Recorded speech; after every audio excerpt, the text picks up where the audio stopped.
Oke, assalamualaikum warahmatullahi wabarakatuh. Salam aksi dengan Arya Dipanggoro. Kembali lagi pada video belajar menjadi developer properti.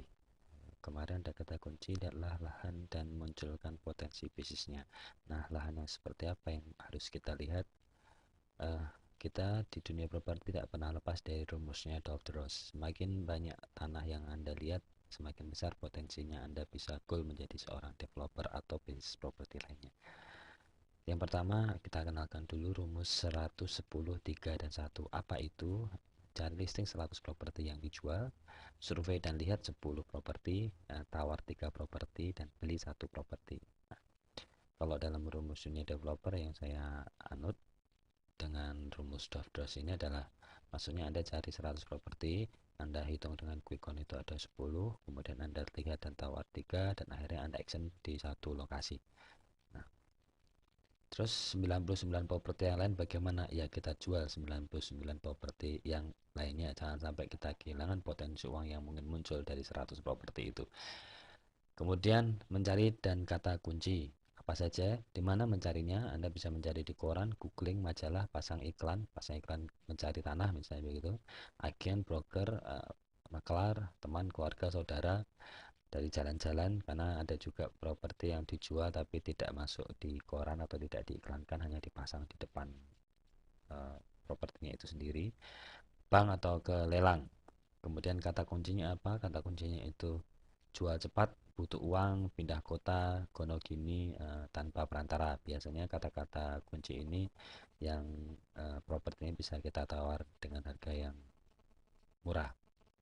Nah, usahakan untuk temui pemilik lahannya. Bila di lahan dikuasai oleh broker, mintalah surat kuasanya. Kemudian jangan lupa dengan 7 pertanyaan kunci kepada si pemilik tanah. Apa saja itu pertanyaannya? Jadi pada pertemuan pertama dengan si pemilik tanah, jangan lupa tanyakan yang pertama, luas tanah berapa meter persegi. Pun ini bisa Anda lihat dari kopi sertifikatnya. Artinya pertanyaan ini tidak harus serta merta kita tanyakan, tapi bisa kita lihat dari sertifikat yang dipinjamkan oleh si pemilik tanah. Nah, harga jualnya berapa? Kita harus tahu permintaan harga jual si pemilik tanah itu hari pertamanya. Kemudian lebar depan berapa meter? Maksudnya bagaimana lebar depan? Lebar depan itu lebar yang berada di pinggir jalan persis. Kenapa? Karena kalau misalnya lebar depannya itu hanya 5 meter, luasnya 1000 meter, tapi lebar depannya 5 meter, otomatis itu panjangnya bisa 200 meter. Tentu saja ini tidak bisa kita develop menjadi sebuah perumahan, tapi bisa jadi kita develop kos-kosan yang memanjang misalnya, atau tempat apa ya, tempat pemancingan ikan misalnya begitu. Artinya potensi potensi propertinya tidak di perumahan.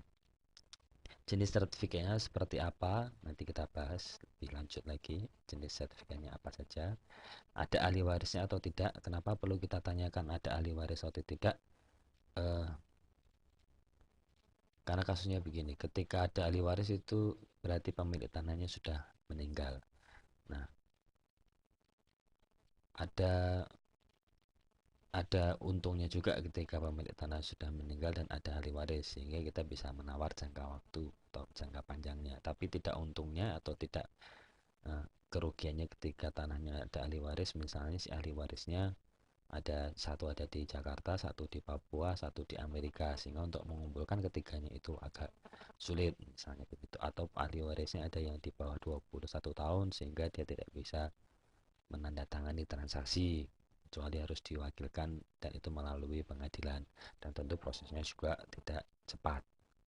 Nah, yang keenam, berapa elevasi tanah dan berapa sentimeter elevasi tanah. Maksudnya adalah si tanah itu terlalu dalam tidak dari pinggir dari jalan. Selisihnya dalam tidak, misalnya kedalamannya 1 meter, berarti Anda harus menguruk, ada harus menambah biaya urukan kurang lebih 1 meter misalnya. Atau tanahnya jurang, repot juga kita. Tanahnya elevasinya menurun. Nah, itu perlu kita lihat dan perlu kita hitung. Jangan sampai properti yang kita beli ternyata biaya untuk pengurusan urukan dan sebagainya bisa lebih mahal, dan itu nanti bisa menggerus profit yang mungkin kita yang mungkin akan kita capai. Tapi apakah huruf yang misalnya di huruf 2 meter apakah tidak kita ambil? Belum tentu juga. Nanti kita lihat di quick count-nya apakah keuntungannya masih bisa kita create atau tidak. Yang terakhir, peruntukannya untuk sawah, pekarangan atau tegalan. Di sini saya menyarankan untuk tanahnya yaitu pekarangan atau tegalan. Karena sawah juga satu, kita sawah agak sulit dirubah menjadi pekarangan. Yang pertama, yang kedua, memang sawah sebaiknya tetap sebagai sawah. Nah, lebih baik kita mencari tanah yang pekarangan. Nah, jenis sertifikat ada beberapa macam jenis sertifikat. Yang pertama hak milik, yang kedua hak guna bangun. Dua ini saja yang perlu Anda cari bila Anda masih pemula.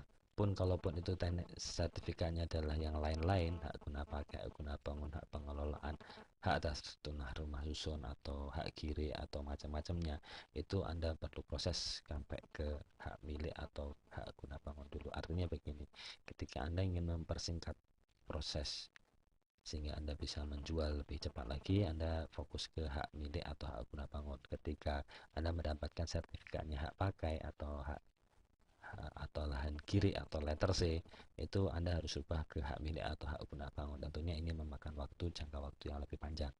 Nah, apa bedanya masing-masing ini? Saya hanya fokuskan kepada dua hal saja, hak milik dan hak guna bangun. Hak milik tentunya dimiliki oleh pribadi, dan hak guna bangun itu dimiliki oleh perusahaan. Hak guna bangun memiliki jangka waktu penggunaannya kurang lebih rata-rata 25 tahun dan bisa diperpanjang di tahun ke-25. Nah, sedangkan hak milik bisa dimiliki selamanya, kecuali digusur.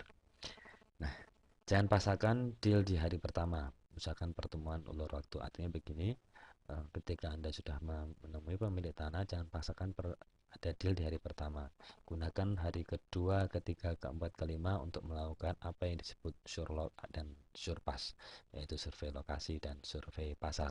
Nanti untuk dua hal ini akan kita bahas pada video lanjutan.